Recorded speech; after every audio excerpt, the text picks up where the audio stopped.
Bom dia, gente. A paz do Senhor. Tudo bem com vocês? Bem-vindos para mais uma aula da nossa querida EBD.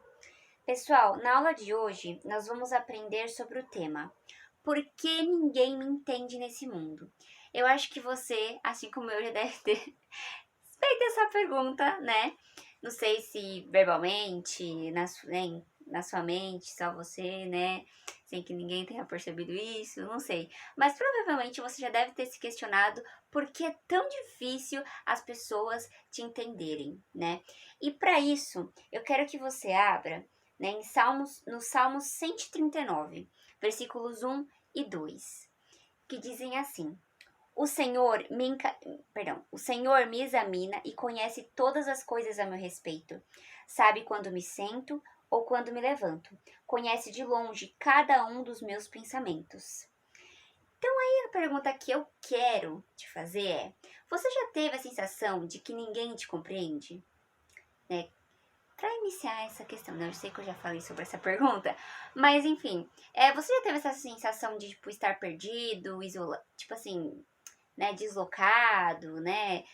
Seja num grupo de amigos, por diversas situações que você pode estar vivendo naquele momento, ou tipo se sentindo confuso, com um conflito interno, né? Sabe, aquela coisa estressante, pensando em várias coisas, pensando no futuro, ou pensando em algo que aconteceu na sua casa, na sua família. E aí o que eu queria te dizer é que você não é o único, né, a se sentir assim. Eu e você não fomos e não somos os únicos a nos sentirmos assim. Às vezes nem mesmo nós nos entendemos. E uma coisa que eu queria, né, dizer pra você é que Deus te compreende e te conhece da maneira que às vezes não, nem você se conhece. Então, a boa notícia é que Deus te conhece e sempre te compreende. Então, vamos lá para nossa aula. Bom, pessoal, então vamos lá. O primeiro tópico da nossa lição de hoje é: a culpa é sempre minha. Eu não sei se você já parou para pensar, né? Já reparou que quando você entrou na adolescência, a cobrança em relação a você e as coisas que você faz aumentaram, assim como, né, as expectativas da sua família em relação ao seu futuro, em relação a, né, do seu desenvolvimento, de que tipo de pessoa que você está se tornando. E às vezes, por causa dessa expectativa, nossos pais acabam, né, nos corrigindo, tipo, apontando erros que a gente nem sabe por que tá errado, e fica aquela pressão, né? Aquela impressão de. Não, impressão de pressão fica difícil, né, gente? Fica uma pressão sobre nós, assim, que a gente fica, meu Deus, o que está acontecendo? Então, e o que eu queria dizer pra vocês é que na adolescência, como a gente já falou nas aulas lá desde o começo do ano, é um período em que nós estamos formando os nossos valores, né? Nós estamos aprendendo em que direções nós devemos ir, e é muito importante que a gente compreenda essa situação. Porque os nossos pais, eles não fazem essa cobrança por mal. Eles, na verdade, eles estão preocupados com o nosso desenvolvimento e com a nossa a nossa autonomia. Tipo, eles estão preocupados que a gente construa uma autonomia. Porque esse é o objetivo, né, gente? A gente vai crescendo e conforme. Perdão. E quanto mais velho nós ficamos, maior é a nossa autonomia em relação à nossa vida e às nossas escolhas. Então é muito importante que nessa fase você firme os seus valores e os seus princípios. Então eu vou citar exemplos para vocês de como os nossos pais eles cobram pro nosso bem em termos de para desenvolver a nossa autonomia. Vamos lá, gente. E os exemplos de cobranças, né, que os nossos pais fazem, na maioria das vezes, pro nosso bem, que contribuem pro desenvolvimento da nossa autonomia, são cobrar pra gente fazer as tarefas em casa, né, as tarefas domésticas, tipo lavar a louça, varrer o chão, arrumar a cama. Por que que eles fazem isso? Porque um dia você vai ter a sua casa. Então você vai precisar cuidar dela. Então como você vai cuidar dela se você não sabe e nunca fez isso, né? Então é importante praticar isso, né? É importante já começar desde, né, de uma idade que a gente consegue fazer direitinho e se aperfeiçoando para que quando a gente tem a nossa própria casa, se dê bem, já tenha as manhas, né? E não faça sufoco, né? Outro exemplo é a importância de perdão, a importância de se empenhar nos estudos. Por quê? Porque um dia você vai ter que se empenhar no seu trabalho. Então, se você não começar a se acostumar a ter que se esforçar para aprender algo, né? Tipo, perseverar e superar os seus desafios, como que você vai conseguir trabalhar com os desafios da vida adulta, sabe? Você tem que começar a pensar que tudo que você vai vivendo na sua vida é importante porque vai te aprimorando para coisas cada vez mais desafiadoras. Então, se você ficar empurrando com a barriga, ou não, deixa pra lá, é muito difícil, quando vier uma coisa mais difícil ainda, o que você vai fazer? Vai ser tipo o dobro vai ser o dobro da dificuldade, né? Outro exemplo é importante que você tenha boas amizades. E é uma cobrança que os pais geralmente fazem, né? Quando eles percebem que a gente tá tendo umas amizades meio suspeitas, né? Eles estranham, né? E por que é importante ter boas amizades, gente? Porque assim a gente mantém relacionamentos saudáveis que fazem a gente crescer. Então isso é muito importante, porque nossas companhias, elas podem influenciar indiretamente e diretamente o nosso comportamento também, a nossa forma de pensar. Então é importante que a gente invista em relacionamentos saudáveis, relacionamentos que nos façam crescer, nos façam desenvolver, sem, né, ir por caminhos errados. Outro exemplo, né, de cobrança que nossos pais fazem em relação a nós, para o nosso bem e para o desenvolvimento da nossa autonomia, é a importância que a gente escolha uma boa pessoa para namorar em um momento apropriado. Por quê? Porque um dia você vai construir uma família que eu acredito que você queira que seja uma família abençoada, né? Então, como que você vai ter uma família abençoada se você não escolhe a pessoa certa? Uma pessoa que vai te ajudar a construir essa família abençoada. Claro, com a bênção de Deus, claro, com a direção de Deus. Então, tipo assim, você tem que fazer uma boa escolha, né? Então, nossos pais, principalmente, né, eles se preocupam muito com isso também. E a outra questão que é muito importante a gente destacar é a questão do momento apropriado, né? A questão do tempo, né? Diminuir a ansiedade. Lembra que a gente conversou sobre a aula que Deus sabe o tempo certo de cada coisa, porque para cada propósito há um tempo determinado. Então, eu sei que às vezes a gente tá com muita vontade de namorar, só que Deus sabe a hora certa, né? E os nossos pais, né? A gente deve obedecer aos nossos pais. Os nossos pais, eles também têm sabedoria para nos orientar, que às vezes é muito cedo para isso. Ou não é o momento apropriado, agora tá na hora da gente se concentrar em estudar, e não, né, de arrumar um relacionamento, né? Outro exemplo é que é importante que nós cuidemos da nossa saúde e nos previnamos de perigos.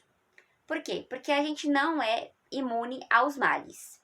A gente tem responsabilidades e o tempo todo a gente está nos preparando para a vida adulta. Então é muito importante que a gente aprenda a se prevenir, a se preservar, né? Em termos de, tipo, não andar muito tarde, sabe? Não sair muito tarde, não fazer coisas irresponsáveis que possam colocar nossa vida e nossa saúde em risco. Claro que é uma outra preocupação dos nossos pais, que eles querem que a gente aprenda a fazer isso para que eles também fiquem mais tranquilos e saibam que os filhos deles estejam, né, orientados quanto a isso. Bom, pessoal, uma coisa que a gente esquece é que Jesus também já foi adolescente, né? Então, ele nos entende. Ele provavelmente também deve ter passado por, né, de alguma forma, alguma pressão dos seus pais ou de alguém ao redor dele. Aliás, gente, quando Jesus já era adulto, nós vemos que ele foi pressionado pela sua mãe, né, por Maria, para fazer um milagre e resolver o problema da festa de casamento onde eles estavam. E eu gostaria que vocês abrissem João, capítulo 2, versículos de 1 a 11. Vamos lá. Que diz o seguinte: No terceiro dia foi realizado um casamento no povoado em Caná da Galileia. A mãe de Jesus estava ali. Jesus e seus discípulos também foram convidados para o casamento. Durante a festa, o vinho acabou e a mãe de Jesus veio a ele e disse: Eles não têm mais vinho. Mulher, que tenho eu com você? Disse ele. Ainda não chegou a minha hora. Todavia, a mãe disse aos empregados: Façam tudo o que ele disser a vocês. Havia ali 6 talhas de pedra. Elas eram utilizadas nas cerimônias de purificação, e em cada uma cabiam entre 80 e 120 litros. Então, Jesus disse aos empregados: Encham as talhas de água. Quando isso foi feito, ele disse: Tirem um pouco e levem ao mestre de cerimônias.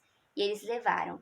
Quando o mestre de cerimônias experimentou a água, que já tinha sido transformada em vinho, não sabendo de onde vinha, embora os empregados soubessem, chamou o noivo e disse: O Senhor é diferente de todos os outros. Geralmente, o dono da festa serve primeiro o vinho melhor e depois, quando todo mundo está satisfeito e não se importa mais, o vinho inferior é servido.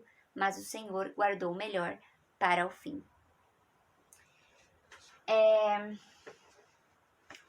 Durante a adolescência, né, de Jesus, a gente não consegue saber como foi, né? Porque não tem... A Bíblia não diz como foi a adolescência de Jesus. Porém, ela nos dá base para acreditar que ele era muito obediente aos seus pais, né?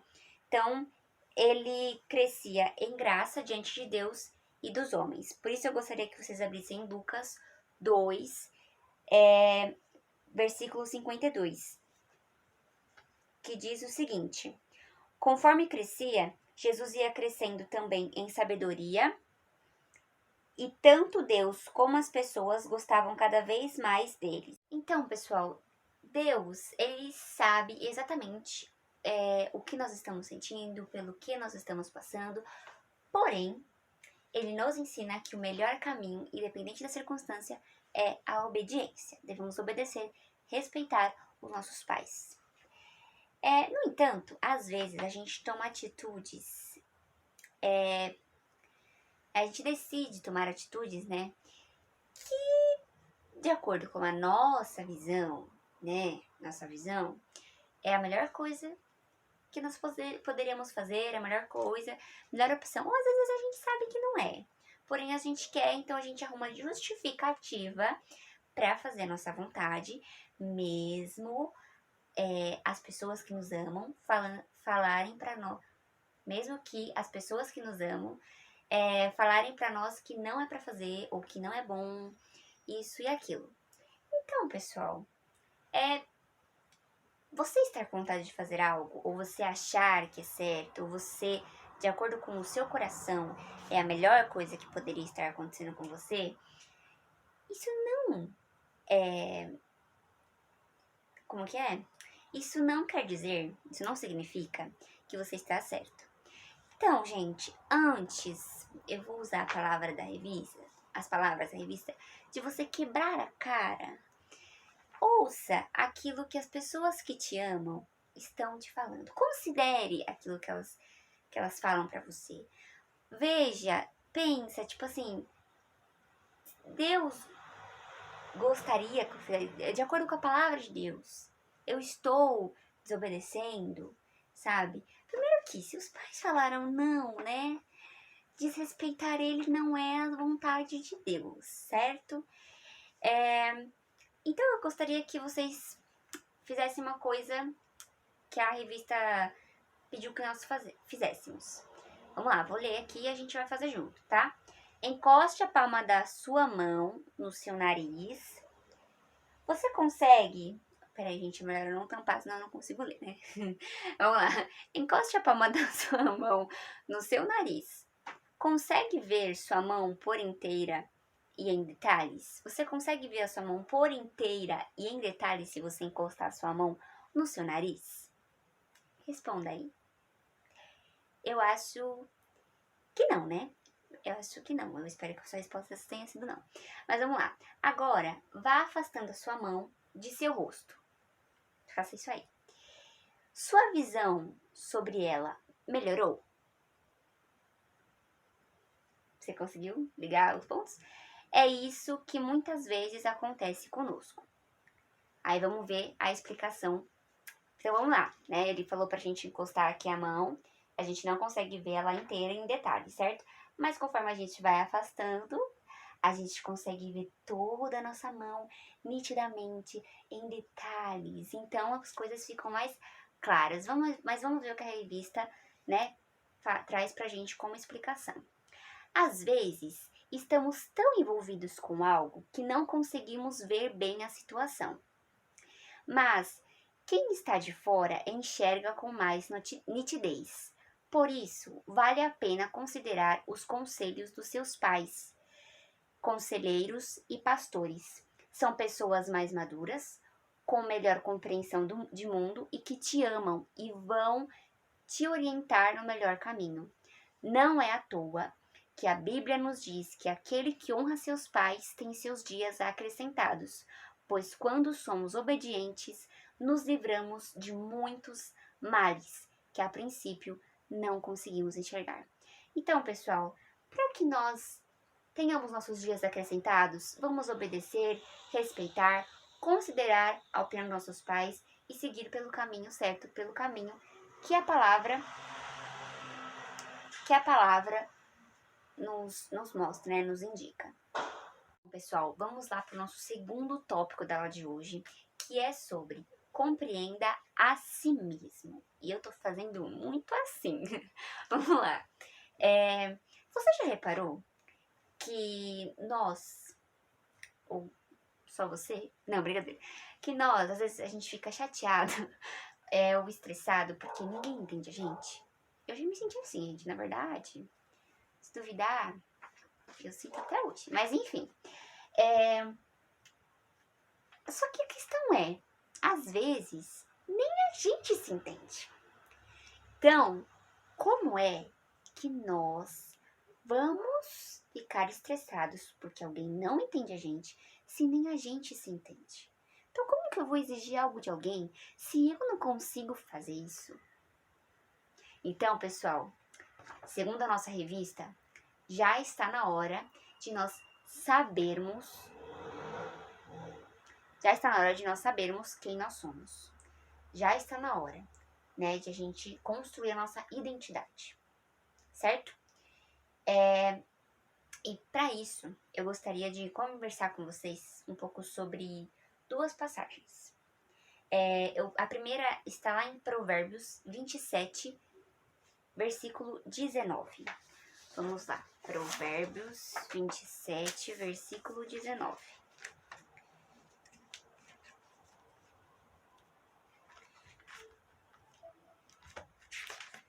Vamos lá.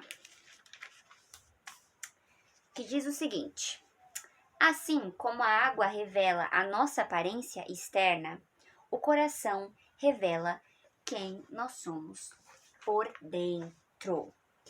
Então, gente, precisamos olhar para dentro de nós e ver que tipo de pessoas... tá certo. Que tipo de pessoa nós somos? Quem eu sou? Quem a Paloma é? Quem que está aí do outro lado da telinha é? E por quê? Por que a gente precisa saber quem a gente é, gente? Porque isso reflete nos frutos que a gente gera, né? Reflete no resultado daquilo que a gente faz, né? Como que a gente vai fazer algo com qualidade, algo que explora todos os nossos dons, né? Que a gente consegue fazer de uma forma muito bem feita se a gente não sabe quem a gente é, se a gente não se conhece, certo? E outro versículo que eu queria que vocês abrissem está lá em Mateus, capítulo 12, versículo 34, que diz o seguinte: ninhada de cobras venenosas Como é que vocês podem dizer coisas boas se são maus? Pois a boca fala do que o coração está cheio. Então aqui, né, Cristo fala que a nossa boca, ela fala que nosso coração está cheio, certo? Então, as nossas atitudes demonstram que tipo de pessoas nós somos. Então, as duas perguntinhas que eu queria falar pra você. Falar não, perguntar pra você. Quais atitudes você tem tomado no meio familiar e entre amigos? E quando está sozinho, quais são as atitudes que você tem realizado quando você está sozinho ou no meio das pessoas? Você tem sido luz no meio das pessoas? Você tem demonstrado que o seu coração está cheio de coisas boas, né? Por que a gente precisa parar para refletir isso?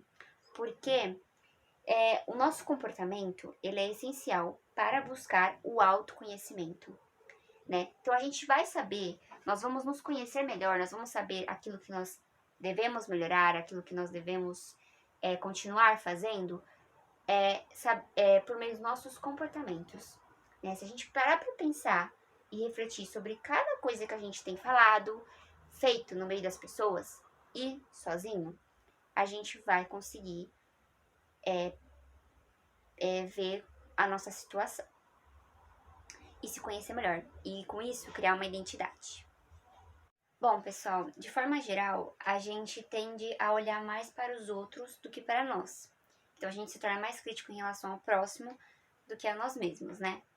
E se a gente deseja nos conhecer melhor, nós devemos refletir mais sobre nós, certo? Por quê? Porque se a gente... Hoje tá difícil essas motos, mas enfim. Se a gente não nos conhece direito, nós nos tornamos mais vulneráveis às opiniões externas, né? A gente toda hora quer seguir um caminho diferente, né? E não é esse o certo, né, gente? Isso não é o ideal, isso é muito perigoso. Porque quando nós não nos conhecemos, a gente a gente é influenciado muito mais fácil, né? Por opiniões de amigos, por comportamentos de amigos. Então, a gente não consegue estabelecer a nossa identidade. E isso é muito perigoso, né? Porque nós devemos estabelecer na nossa vida também o referencial que é Jesus Cristo. Então, se a gente é sempre influenciados pelo mundo, e mudando sempre o nosso caminho, a gente não consegue viver plenamente tudo aquilo que Deus tem na nossa vida, tudo aquilo que Ele pode fazer por meio de nós. Bom, gente, nós devemos criar a nossa própria identidade. E como deve ser essa identidade? Essa identidade ela deve ser firmada com valores que não se deixam levar por ideias contrárias a eles ou que vão ao contrário do que a Bíblia ensina. Do que a Bíblia ensina. Então você não pode se deixar ser influenciado facilmente. Paulo, diversas vezes, ele alertou a igreja do Senhor, né, que não se deixasse levar pelas falsas doutrinas. E eu queria trazer aqui 3 versículos que trazem, né, esse alerta de Paulo. O primeiro deles está em Hebreus 13, 9, que diz o seguinte. Gente, se vocês estiverem com dificuldade de achar os versículos, dá uma pausa no vídeo, né, e achem tranquilamente, tá? O importante é que vocês também aprendam a... Quer dizer, é importante também que vocês conheçam a Bíblia de vocês. E é legal essa questão de abrir junto comigo e ler junto, sabe? Então, se eu, começar a ler muito mais... Perdão. Se eu começar a ler mais rápido que você, pausa o vídeo, acha o versículo. Se você quiser também ler antes, depois ler junto, também é interessante, tá bom? Então, vamos lá. Hebreus 13, versículo 9. Não se deixem levar por ensinamentos diferentes e estranhos que tiram vocês do caminho certo. É bom sermos espiritualmente fortes por meio da graça de Deus e não por meio da obediência a regras sobre alimentos, pois os que obedecem a essas regras não têm sido ajudados por elas. Bom, pessoal, a segunda passagem está em 1 Timóteo, capítulo 6, versículos 3 e 4, que dizem o seguinte: se alguém ensina uma doutrina falsa e não concorda com os ensinos sadios e proveitosos do nosso Senhor Jesus Cristo e com o ensino de uma vida piedosa, é orgulhoso e nada entende. Esta pessoa tem um interesse doentio, provocando discussões acerca de palavras que acabam em inveja e cólera, e que só conduzem à difamação, a acusações e suspeitas malignas.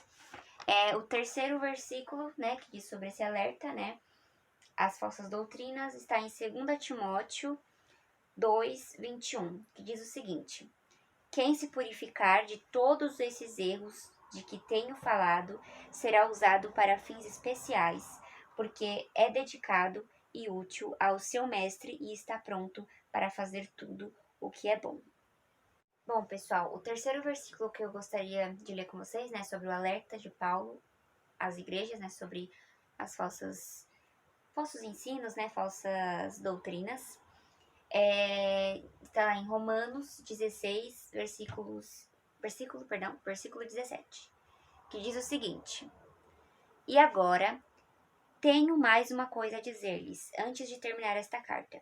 Conservem-se distantes daqueles que causam divisões e estão perturbando a fé do povo, ensinando sobre Cristo coisas que são contrárias aos ensinos que vocês recebem.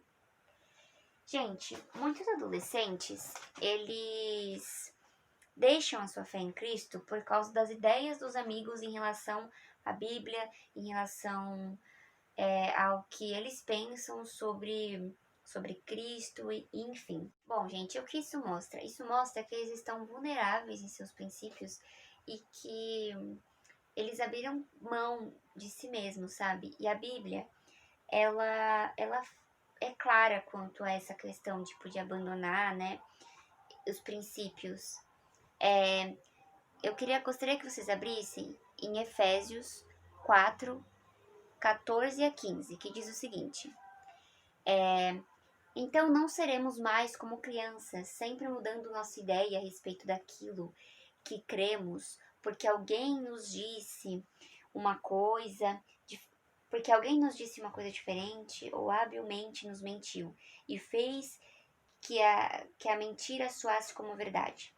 Em vez disso, seguiremos com amor a verdade em todo o tempo, falando com verdade, tratando com verdade, vivendo em verdade. E assim nos tornaremos cada vez mais nos tornaremos cada vez mais e de todas as maneiras semelhantes a Cristo, que é o cabeça. Bom, gente, é muito importante que a gente permaneça fiel, né, a Cristo, a palavra de Deus, que permaneçamos com a nossa fé em Cristo, porque se a gente fica oscilando, nós não conseguimos nos desenvolver e nos tornar cada vez mais semelhantes a Cristo, né? E outra coisa que eu gostaria de falar com vocês é que a aceitação, né, dessas ideias alheias, né, muitas vezes dos nossos amigos, ela vem do medo de se sentir excluído, né, de se sentir, a revista diz aqui, de se sentir excluído, sozinho, e a necessidade de pertencer a algum grupo. E além disso, o sentimento de ninguém me entende é algo muito ligado à solidão, que também é uma coisa perturbadora para nós que somos seres criados, né, para nos relacionar e sermos sociáveis, né? E aí, pessoal, por causa desse medo de se sentir sozinho, de se sentir isolado, nós acabamos cometendo erros, né? A gente acaba fazendo o errado para agradar as pessoas, né? E deixando o certo de lado, né? E o que eu queria dizer para você é que você não está sozinho. Deus nos tornou irmãos para que você sempre tenha com quem andar. E outra coisa, você é filho de Deus. Lá em João 1, versículo 12, diz que, porém, alguns creram nele e o receberam. E a estes ele deu o direito de se tornarem filhos de Deus. Você faz parte do povo exclusivo do Senhor. Lá em 1 Pedro 2,9 diz que: mas vocês são a raça escolhida, os sacerdotes do rei, a nação completamente dedicada a Deus, o povo que pertence a ele. Vocês foram escolhidos para anunciar os atos poderosos de Deus, que os chamou da escuridão para a sua maravilhosa luz. Gente, depois desse versículo, a revista diz o seguinte sobre nós: somos príncipes e princesas do reino de Deus que Cristo implantou na terra, e nós estamos expandindo.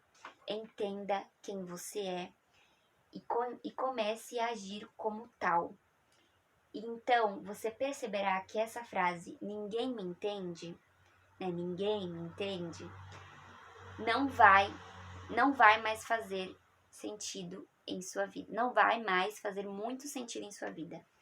Então, pessoal, a partir do momento que a gente se conhece, não faz muito sentido. A gente não se preocupa muito se a outra pessoa tá nos entendendo, porque a gente sabe quem a gente é.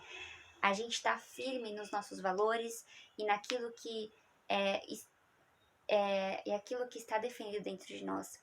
É claro que a gente vai aprender durante toda a nossa vida, né, a como agradar mais a Deus, a como, né, como consertar certas coisas que devemos fazer, mas o importante é saber quem você é e definir isso, para que você não fique influenciável, sabe? Para que você não fique mudando de direção o tempo todo, mas permaneça firme naquilo que Deus tem para você.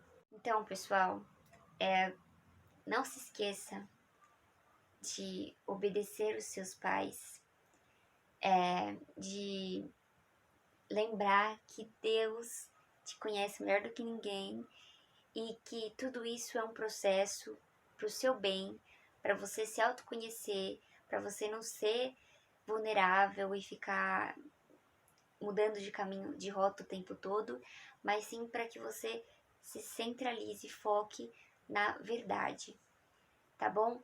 Então, não se deixem abater pelas dificuldades, mas permaneçam firmes, mesmo que às vezes possa parecer muito difícil ou que possa parecer que ninguém está com você. Não se deixe levar por esses sentimentos. Bom, pessoal, para finalizar nossa aula, eu gostaria de te dizer uma coisa. Permita-se ser e viver tudo o que Deus sonhou para você. Deus é a melhor pessoa para te mostrar quem você é. Ele conhece o seu passado, o seu presente, o seu futuro. Ele sabe muito bem tudo o que envolve você, porque ele te criou, ele planejou todos os seus dias. Então, pessoal, não se abate, não fique ansioso, não fique frustrado, apenas se concentre em se conhecer, refletir sobre os seus atos, criar uma identidade e, principalmente, gente, use como seu referencial a Cristo. Use a vida de Jesus Cristo, sabe? A Bíblia, ela nos conta muito sobre a vida de Cristo. Quando você pensar no que você deve fazer, se baseie naquilo que Ele diz na sua palavra, naquilo que tem lá. E outra coisa, escutem os seus pais, tá? Respeitem ele, porque a nossa lição, iniciou falando sobre isso, e isso é muito importante. Pessoal, eu gostaria de terminar a nossa aula lendo uma frase que diz o seguinte: descobrir quem de verdade você é e qual sua identidade é o primeiro e mais importante passo na vida do adolescente. É nessa fase que tudo o que ocorrer ao redor terá enorme influência para a formação definitiva do seu caráter. Bom, gente, essa foi a aula de hoje. Eu espero que vocês tenham aprendido, que vocês tenham gostado. Muito obrigada por assistirem até aqui. Desejo que a semana de vocês seja incrível, repleta de bênçãos e aprendizados. E eu espero vocês para a próxima aula. Não percam!